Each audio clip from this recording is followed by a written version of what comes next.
running on empty, energy management. So this is something that it's kind of been something I've been chewing on, thinking on since probably early to mid-pandemic, when all of us were, had everything upended. At that time, I had a 3 and a 4-year-old at home, and my husband and I were taking turns, working half days and doing what we needed to with them. And so I'll talk a little bit about some of my sources and some of the mentors that I've had in this process that I'm so pleased to be able to introduce to you today. But as we get started, let's do a little bit of a meet and greet. Turn to a neighbor, introduce yourself, share one thing that gives you energy and one thing that depletes it. And we'll collect these. Take like 2 minutes and find somebody beside you. It's good to meet you. Okay, so what gives you energy?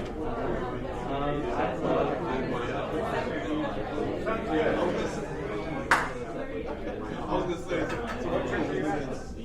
just like my interest.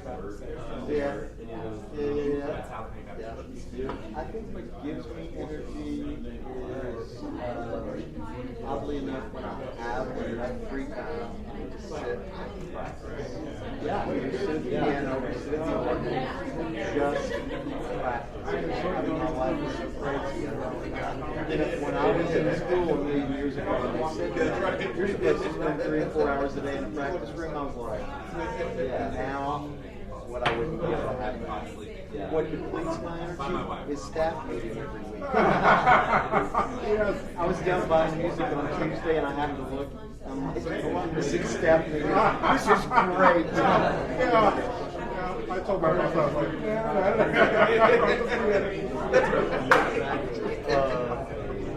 what about you? Oh, I'm Joshua, by the way. Good to meet you, Joshua. I would say people dreaming and building up. So, I mean, if you're working with colleagues and you get along with them, it's great. The drama of church ministry and opinions and attitudes and all the above. My colleagues laugh because I say the God business would be great if it was Christian. There wouldn't be anything. Yeah. I mean, they're wonderful until they're not. It's a balance.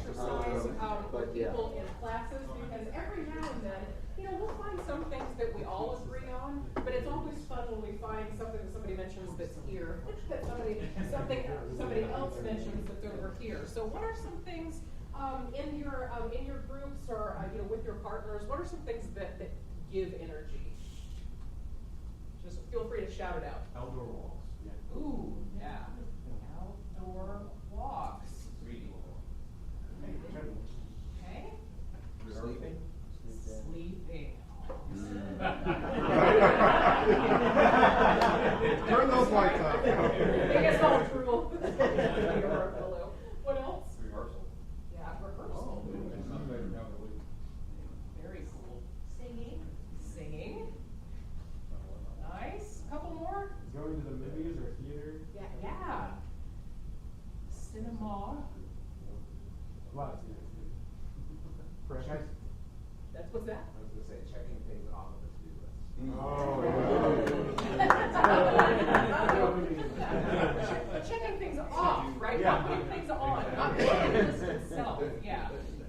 Checking things, checking to-dos. All right. Energy saps. Staff meeting. Then you need to come to ours because we have a ball. Repetitive questions. Yeah. Interesting. From singers, musicians. There we go. That's okay. Yeah. So ask me the same things over again. I would say the same things over and over again. Like I said that last week and before. What else? long hours at work. Yeah. Mm. And constantly fluctuating. Yeah. I heard this from someone else, but people. Yeah. Okay. I didn't say Yes. Yeah. Good. Okay. put the same thing under both categories, that was grandchildren. Yeah.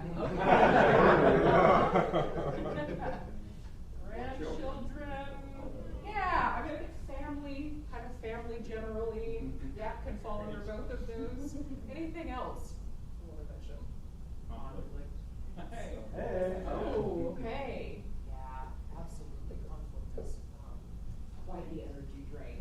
So, I mean, we've put this list up here, and I think as I was writing these down, and people are, kind of signs of recognition, smiles of recognition, but also so many of these things it could trade places. We heard from someone who loves their staff meetings. I'm thinking outdoor walks, the temperature that it usually is here in July.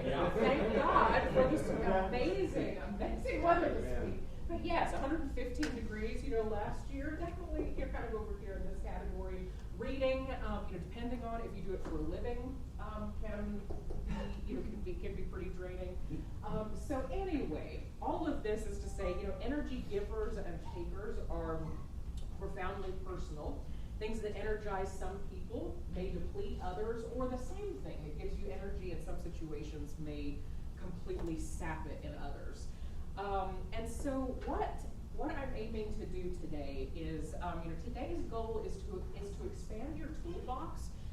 So the toolbox of ways that you have to manage your energy, to conserve your energy, and as we'll see, even to perhaps generate some more energy. And you may have, I'm a learner in this process, and half of this I'm preaching to myself here. And some of you may be, far ahead in some of these areas, but hopefully some of the tools, even if you've mastered these things, maybe there are some new ways to think about it that might be useful for the congregations that you serve. So the mentors, some of the people, the fine folks that we'll be drawing from today, all of this, Daniel Pink's When. I know that I said this isn't about time management, but there's a fabulous chapter in this book about energy in relationship to time. I fully recommend. So this is not brought to you by. No one has paid me any money to endorse anything that you will see here, but these are some of the tips and tricks and sources that I've learned over time. So we'll kind of go through, and I'll tell you, which of these sources that I'm drawing from at different times. But there are, I really tried for a good Baptist 3-point sermon, and I just couldn't get there. So you got 5 points. So to stop running on empty. These are the 5 suggestions that we will spend the rest of our time unpacking. One of them is to rethink time, to embrace seasonality, to know your energy needs, to learn how to rest.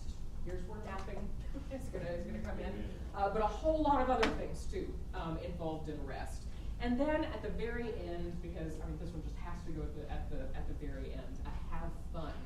And is there a book? Am I in the middle of reading a book about how to have fun? Yes, I am. Yes, that's my life right now. Just like please tell me what is this? How do I get back into, what are some suggestions for, increasing playfulness and flow and connection? So we'll end with the having fun. So, and one thing I wanted to say before, launching into things is that please do not, if I've got any fellow, kind of type A folks, in the room, sometimes when I go into somewhere and I see books or other things, I'm just like, just what I need in my life is more to read. But please know, don't despair, if that is your reaction. This is not meant to sap your energy or give you more things to put on the to-do list if you don't want to put them on on your to-do list to check off. We'll be going through and kind of the too long didn't read some of the main points of each of these. So let's launch into point 1 is rethink time. And I think when I was thinking about this session, I was just like, time management. Have any of you ever heard of this? It's everywhere. You look this up, this is a Google search for, an image search for time management. Lots of clocks, lots of, gazillions of, online courses and gurus and everybody trying to teach you how to squeeze, every minute that you have out of your day. And I know that I said that we weren't talking about time management, but we're talking about energy. But to have a right perspective on using energy, I think we first need to change our perspective a bit on time. So the verse that I chose for each of these have a brief verse from Scripture taken out of there. We know that God does not experience time. God both, this is what's fun with having a God who's incarnate. God both does and doesn't experience time the way we do. We've got this well-known psalm, for to you 1,000 years are as a passing day, as brief as a few night hours, but our God in Jesus Christ absolutely knows what it's like to be time bound. And I thought of I was saying, in some future Alleluia, maybe I'll task one of you with a future seminar on the teachings of Jesus on time management. I was seeing this, I'm just like, okay, observe the Sabbath every week, no exceptions.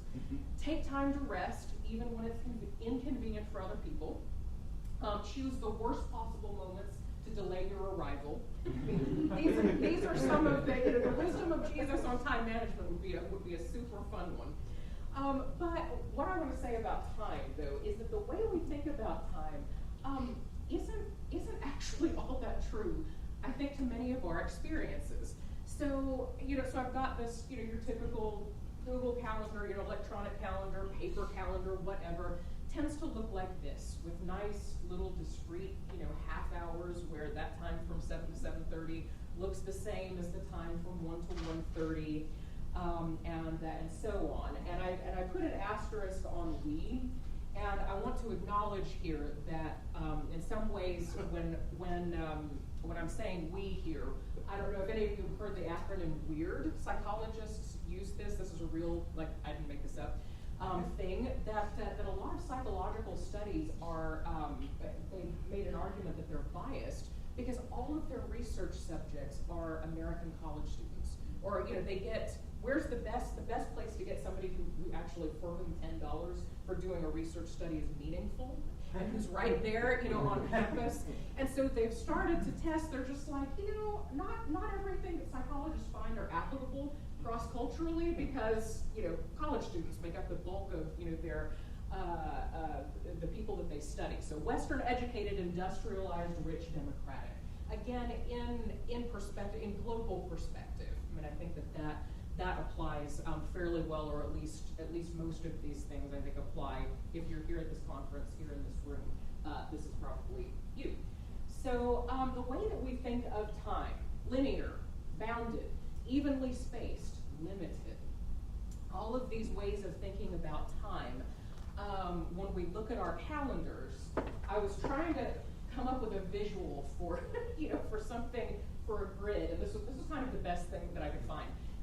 That was how we think about it. This is how we actually experience it. So if it were a grid, it's like some of it, some time expands, some time, it just, we know that time flies when we're having fun, or at times that we wish, that we want things to slow down, they don't. So I think this is closer to how we actually experience time. So, as I mentioned, this guy was right. So, the same hours of the same weekday. So take a Tuesday morning at 9 o'clock, even the hour between 9 and 10 a.m. on a Tuesday, that time can either seem like it's completely gone, or if you're, we'll say, someone who has awful staff meetings, if you're in a staff meeting, it might seem like it takes 3 hours. For that hour to pass. So that's one of the things that depending on what you're doing and what context you're in. Another thing about time, so how long? The question of how long is a year, and we all kind of know there's intellectual knowledge. Okay, 365 and a quarter days, right?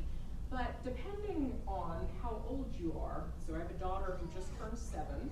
And who is already turned 7 in May and is planning for her next birthday in next May, as you do. And do you remember as a kid how long it took for birthdays to come around again. And the reason why is that's a year of a 5-year-old's life. By the time you're 55, that's what a year looks like. And so even our reference to time changes through the life cycle. So all of these things, how much stuff we're doing or not doing, importantly, how much energy we have at a given moment, influences our experience. So these are some ways I think we need to change, to think about time differently. And related to that is the second point, which is to embrace seasonality. I think you all know either from the scripture or from that wonderful 60s or 70s song, to everything there is a season, a time for every purpose, a time to be born, a time to die, a time to time to plant, a time to reap, and so on. So seasons are something that we know that the created order, much of the creation is governed by rhythmic cycles. The creation, we have seasons that come again, whether we have 4 seasons or 18, like we do in Texas, or 2 seasons, rainy and dry. I mean, these rhythmic cycles happen again and again and again. I like the cardiac rhythm cycle. Some things that we see as a line, like a heartbeat, are really actually more like a circle, because what it is your heart does when it expands, when it contracts and kind of squeezes blood and things, it's a cycle. So, and I think one of the things that we know, God both models as the creator, instituting the Sabbath, resting on the Sabbath, and also as God incarnate. I love icons of Jesus sleeping. This is, if I were a collector, I think this would be one of the areas that I would collect. This is Jesus asleep in the boat when a terrible storm has come up and his disciples trying to wake him up. Our God models and mandates a regular rhythm of work and rest. So this is something that is that's baked in, that God has baked into the very fabric of our being and of our world. Many of us, some of us may not, but many of us have churches that use part or all of this cycle that the church has made, that the church over time has created cycles that help us grow, that help prepare us for some of these big events in the life of Christ, like Christmas and Easter, that help us to focus on what it is that being sent out, what it is that we're supposed to be doing in the world. So there are seasons of all different kinds. So I would challenge you in changing how we think about time and embracing seasonality. The idea of circles. I'm going to show you some. I debated whether or not to show you my either work of brilliance or madness. But in thinking about cycles and trying to get a hold of the so many parts of life that we all live. So I'll tell you a bit about my personal kind of yearly annual cycle. A lot of my own annual what we do over the year. My husband is a pastor in an Episcopal church. We very much are liturgical year folks. So his year is governed by the rhythms of this calendar, which are very different from the rhythms of the academic calendar. There's some points of correspondence and some points of, it's his worst time of year, it's my worst time of the year. I needed some way of bringing this together. And then to have 2 children in school, and then also to think about the way that the world works, around us, that there are some things in Waco, Texas, that you can't do in August, however much you might want to. So planning for, what is it like, outside in the created order. So anyway, I tried my hand at, this was my first attempt to kind of freehand. I'm freehanding circles, please don't judge. But my first attempt at kind of trying to, we've got the, on the outside, the year, and then, rough kind of temperature approximations. So you can see in July, we're supposed to be in that, we're nice and orange right now, but we're supposed to be kind of in that, in that hot time of year. I've got the girls' break schedule, and just trying to plan out when I'm going to get, my research done in between things. So I found the circle calendar to be, a really wonderful tool.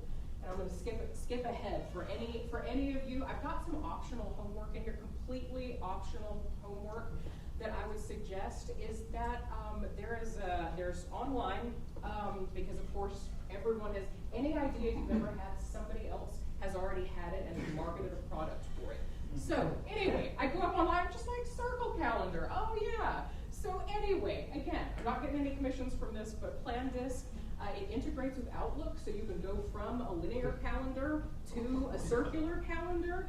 You can make a number of different calendars, so if you're trying to keep up with your church and your family and however many layers you have, or if you're trying to keep up with 3 or 4 different ministries at your church and the way that their calendars align, and maybe you might want to move somebody's big event a month later so that it doesn't conflict with these other things. It's a wonderful, I think it's a wonderful image. So before we move on to this, I'd like to do just on your own, maybe finding something to write with, or or something on your computer.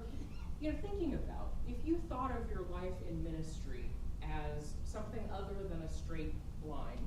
If you thought of it as something that, okay, these patterns recur. We're already used to thinking about that in some things. Christmas comes around again. We know that. We know where Easter comes around again every year. But maybe some of these other elements. What patterns might you notice? What kind of clumps up that if you have any power over the schedule, maybe you're like, oh, we shouldn't do that in January. Clearly we've got enough other stuff going on. Let's move that to March. Something like that. So what patterns might you notice? What moments of confluence on this calendar, whether useful or again not? And then, be thinking about what weekly, monthly, quarterly, or yearly rhythms might you create. You're taking advantage of, very times in the year when there's not a lot going on.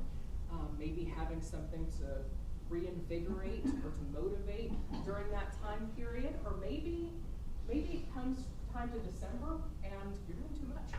So maybe there's something that needs to move from December to Easter, or again for that end of summer, calling everybody back.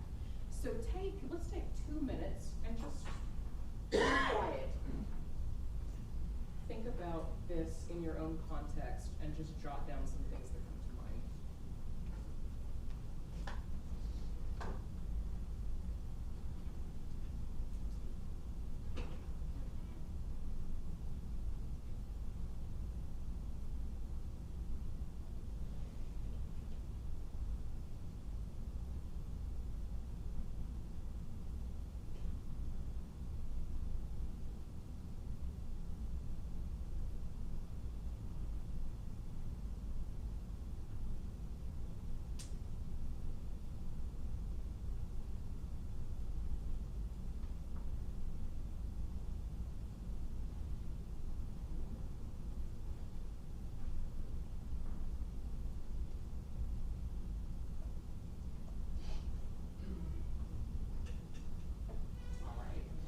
Hopefully that gets you a little bit of a head start thinking about this. We're gonna move on to point 3, which is know your energy needs.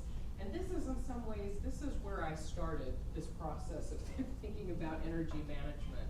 And what we'll come back to this in just a minute, but what I want to emphasize here at the beginning and throughout is this idea that we are fearfully and wonderfully made, each and every one of you.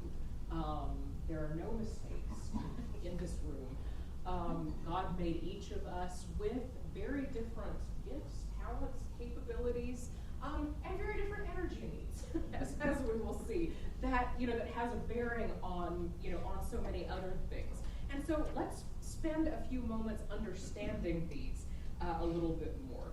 So let me find where we are.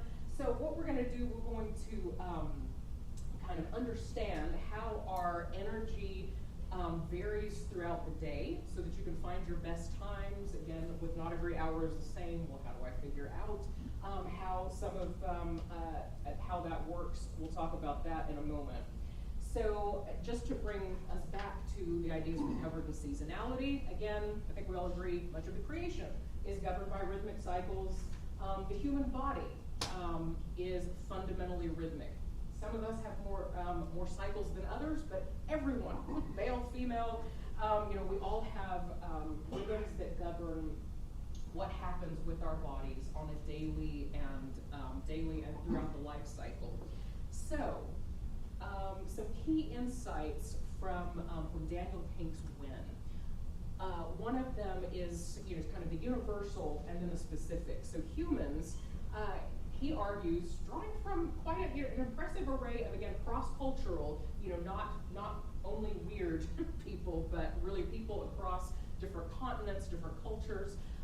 Scientists have figured out that humans have a near universal daily energy pattern.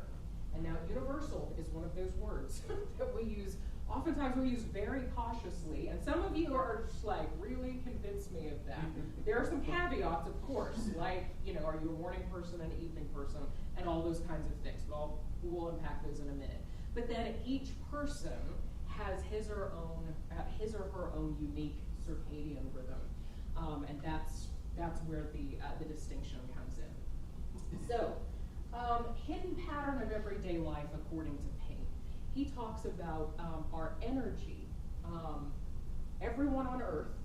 Now your graph may not look exactly like this, but for everyone there is a peak of energy, there's a trough, and there's a recovery.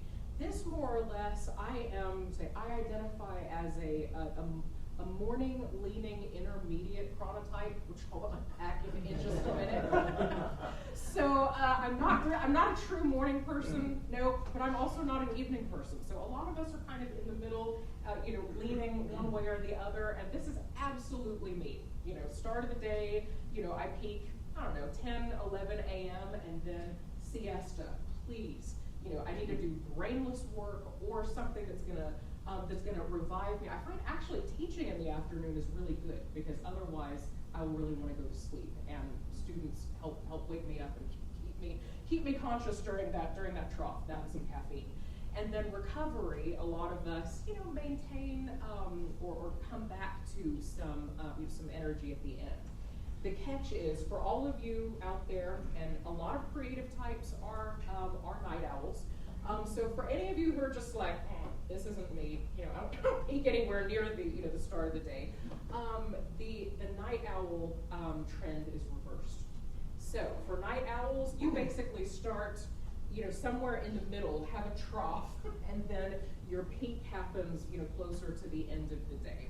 So these are some of the things that they found, again, in studying people from across cultures, this general pattern. Yes, your peak might happen a little bit earlier or a little bit later than this, but this is kind of the general human pattern of energy. And it makes a big difference in what we can get done, in how we think.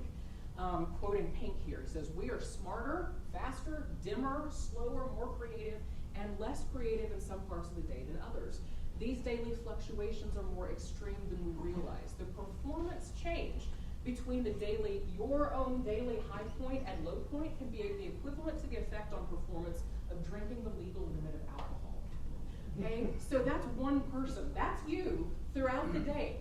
So think about those times that you're not feeling your best. You really are pretty close to impaired compared to how you are at your peak, whether that's 10 a.m. or 10 p.m. So, and he brings in a whole bunch of different research studies that show this, that I think a lot of us who are in education know that socioeconomics class is one of the biggest predictors of performance on exams, right, on educational exams. A team in Denmark studied students who had to, because there wasn't enough space, who had to take their same state exams at 8 a.m., at noon, at 4 p.m., and so on, and found that when students didn't take the exam during their peak time, the difference was as large as gaps in socioeconomic class. Like one student who took it at not at their peak time. That's how big the distinction was between you at your peak and not at your peak. So, all of that said, a couple of cartoons for you. Okay, got getting it, yeah. That's for you night owls, and this is pigeon. It's going to identify as a pigeon. I don't think you necessarily have to be unproductive, but yes, definitely not the getting up in the morning, ready to face the day, or being, being alive and awake at night. Although that night owl, I don't know why he has all those energy drinks. He shouldn't need them. This is at night and he's working. But anyway, what these things describe, and I think this is something that's become popularized. Many of you have probably heard of this idea, chronotype. So your chronotype is a personal pattern of circadian daily rhythms, again, when that peak, trough, and rebound happens for you, that influences our physiology and psychology. And there are a ton of people have come up with different typologies for chronotype. There's one that's really popular. I don't know much, I'll confess I don't know much about it, and I don't know what its scientific basis is, but wolves and lions and bears, and there's an animal typology for this. The one that I'm going to be using is the one that Pink talks about. And he categorizes people into larks, morning larks, night owls, and third birds. So he says most of us actually are kind of in the middle, but you can see how there are sort of morning leaning, third birds. There are evening leaning third birds. And so you'll see this same graph in a number of different places, and people call it different things. But some more completely optional homework for you is to take what I understand is kind of this scientific, the psychological gold standard. And how you know it's good science is its name. No marketer would ever have approved of the automated morningness, eveningness questionnaire as the name of a scientist. Absolutely came up with that name. So anyway, the Auto MEQ. It costs $5 to take. It's 19 questions. I think it is, and I think it's fun. I'll identify as I was a 52 or 53 intermediate. So third bird, right there, kind of slightly, morning leaning third bird. But knowing when is good for you, knowing when your daily rhythm happens. And granted, in literature, there are lots of things that you can do to mitigate against.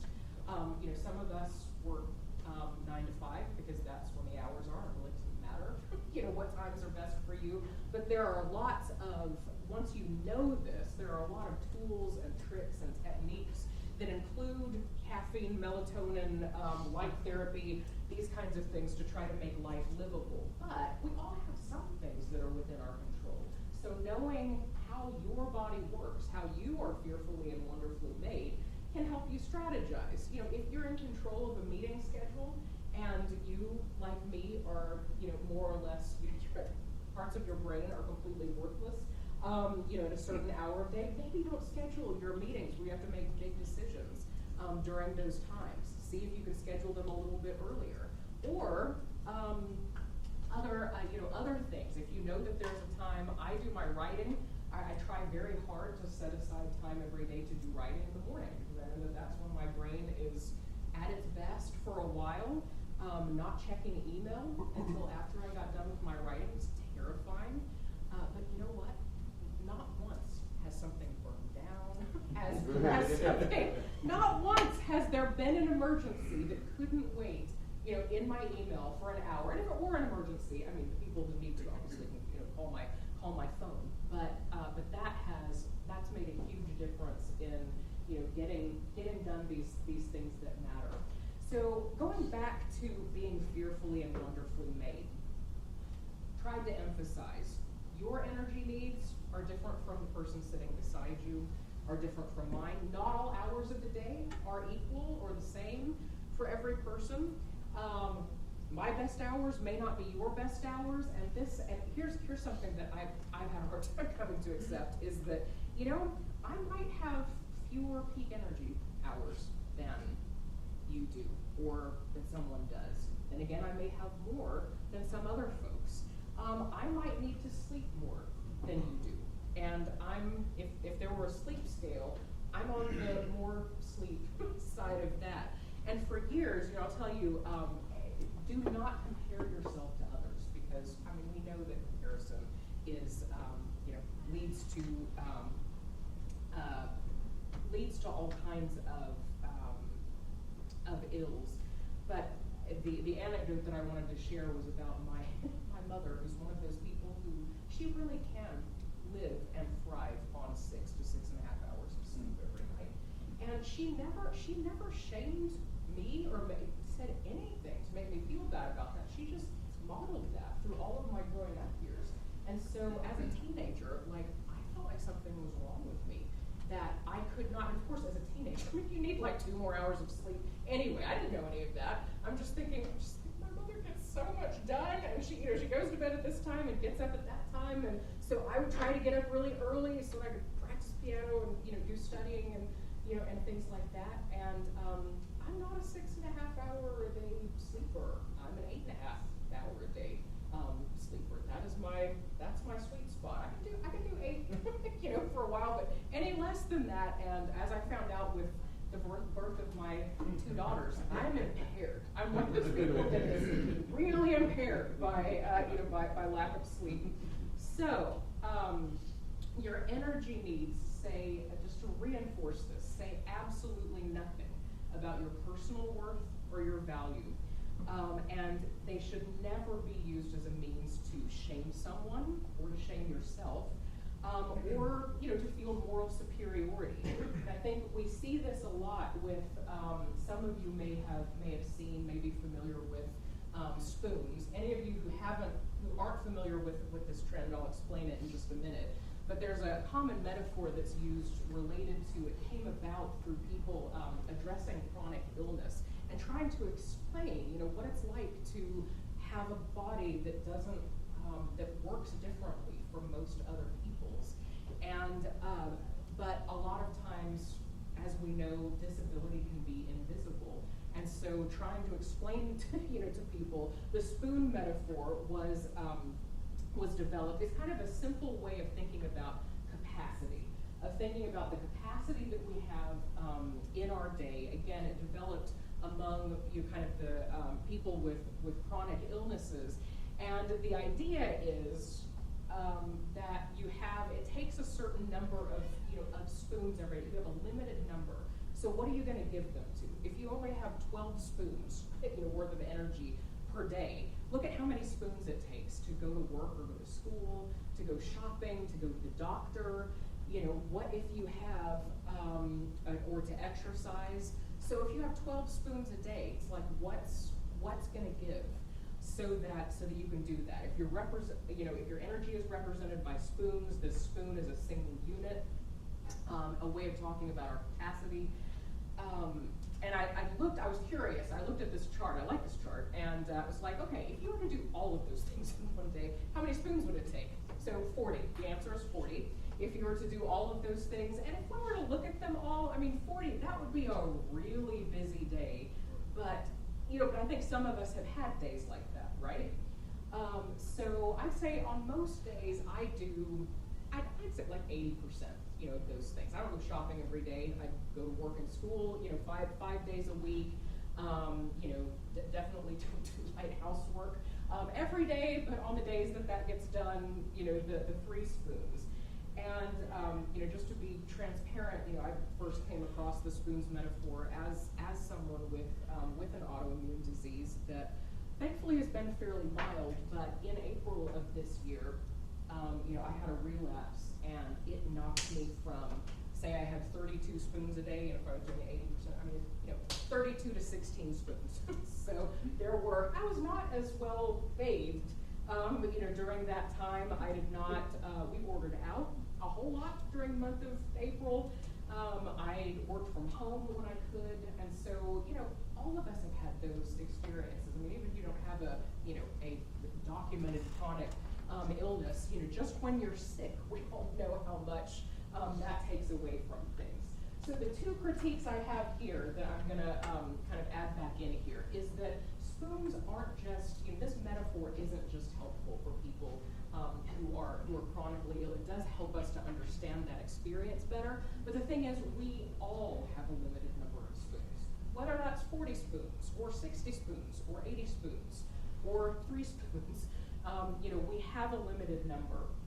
And this idea, I thought this was adorable, but then this is also, me sometimes. I was like, if you find that shirt, yes, please buy me that shirt. It's a great one. Yes. So the one is that the implications, I think, have been unintended implications that only chronically ill people have spoon limitations, and I think we all do.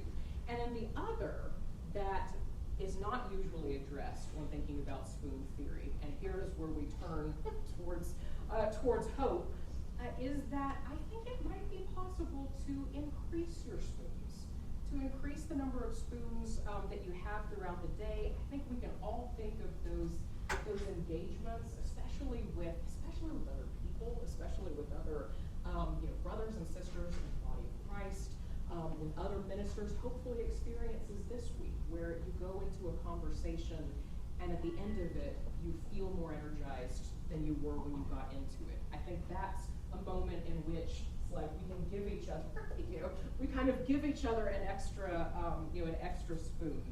So that brings us to our fourth action, which is learn to rest. We all probably can quote, this particular verse where Jesus says, "Come to me, all who are weary, and I will give you rest." Probably all of us have had struggled in one way or the other with the question of, that sounds great. So how do I do that?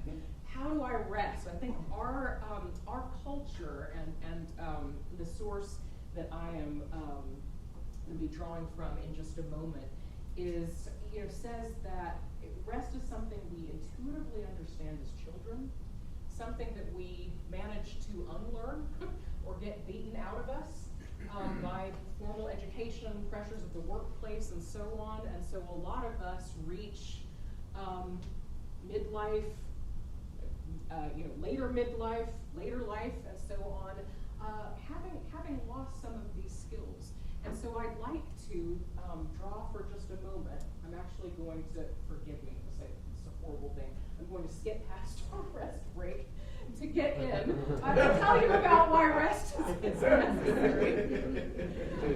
So this is a wonderful book. It's an easy read. It's also Dr. Dalton Smith is a Christian, and so approaches the material from that perspective.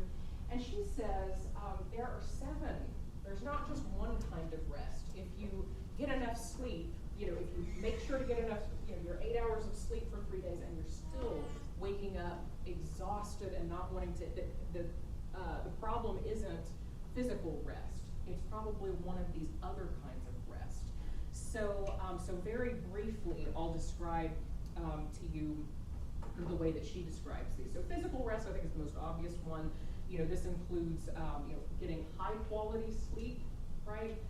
Spoke to someone earlier today, sleep apnea is a thing.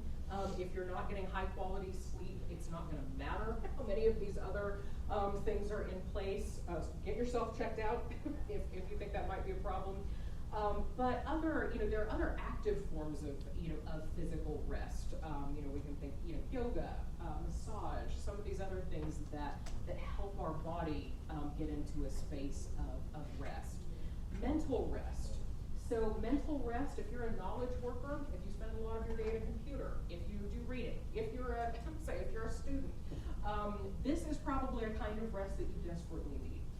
So mental scheduling breaks throughout the day, to pause, getting in touch with nature. Some of these other things provide a much needed break when your brain is having to be on all the time. Creative rest. This is, Dalton Smith describes this as appreciating beauty in any form. whether that's a walk outside in nature, whether that's if you have a favorite artistic medium, I don't know, music might be sometimes music is work and labor, but other times, music is, find some changing the medium. I'm re-picking up my ukulele this summer, and that really has been a source of rest for me. So sensory rest. We're bombarded constantly with sound and smell and bright fluorescent lights and these kinds of things. So taking some moments in your day for sensory rest is important. Emotional rest. So a lot of us do a lot of emotional labor. Families, whether those are biological or chosen, or our family, our church family, families take a lot of emotional energy. So finding a place to be able to release that through counseling, through journaling, through emotional and social a lot of times go hand in hand. So social rest doesn't mean, say, unlike those of us that are introverts, sometimes we do need to take a break from people. But what she's talking about with social rest is being with people who give us spoons, right? Being with people who invigorate us, who energize us, who encourage us. And then finally, spiritual rest. So the rest that we find, and the rest that, this is an artificial distinction. Obviously, there are lots of overlaps here, but rest that is relating to our fundamental need to connect to something, or for Christians, someone higher and larger than ourselves, and to connect to purpose and meaning. All of those are connected to spiritual rest. So I'd like for you to think this week about, maybe if you've got some spare time before bed this evening, think about, hey, in which of these categories are you feeling most rested? And then take a moment to give thanks for that rest. And maybe even think about if there's somebody else that you could share that rest, the results of that rest with. But then, in which of the 7 categories are you feeling the least rested? And I would challenge you to come up with at least one specific way that you can start meeting that need in the next 2 weeks. And if you want more optional homework, is there a quiz for this? Yes, there is. Dr. Dalton Smith has a rest quiz, so if you're not actually quite sure what you're low on, she has got an instrument for you to figure out what areas you might need work on. And again, I would commend the book because it's got some great practical suggestions for how you can start getting, diagnose the problem first of all, and then start getting the rest that you need. Finally, we're going to end with have fun. So this book that I'm still in the middle of reading, I think fun could be categorized as a special kind of rest. And here was a quote that stuck with me. Fun isn't just a result of human thriving, it is a cause. Fun encourages engagement with the world, it invigorates us and nourishes us, it brings us together, it reminds us of who we used to be, that childlike quality, but then also who we want to be. So, fun. She spends a good portion, a couple of chapters, actually trying to define this idea, because we use this word so flippantly, right? We all say, oh yeah, that was just for fun. This fun is something that's like not serious, and that's not what she's talking about. She's talking about these what she calls true fun, and argues, I think pretty convincingly, that it has 3 ingredients: playfulness, connection, and flow. So flow, this state, you know that you're in flow when time flies, right? When you're so engrossed in what you're doing, you're so engaged in the moment that you can be sitting for 2 hours doing it, and it feels like 5 minutes have gone by. Connection. This can be connection to people right near you, connection to God, connection to something outside yourself. And I think we're really good. I think as grown-ups, at least this is me, I think I'm pretty good at like the flow connection activities. It's the playfulness that I realize that I've really been missing. And so this summer I've been trying to put back in, I bought rollerblades with my birthday money, and I've been rollerblading with one of my daughters. And that has been, that's just injected that, that connection. We rollerbladed in the parking garage. And please don't tell Truett. I don't think we're probably allowed to do, there's nobody there. But we went, here I'm setting a good example for my daughter. Don't tell anybody. No, we went to the parking garage, we skated around, and that hour just went by like 5 minutes. It had all of those elements in it. So prescription for fun, again, completely optional homework for you. Use the playfulness connection flow model, and identify 2 activities that are truly fun.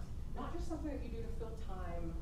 I'm guessing for no one is scrolling on our phone going to fall in the middle of the true fun category here. For most of us, television probably won't either. But find a free slot in your calendar, fill it with one of these.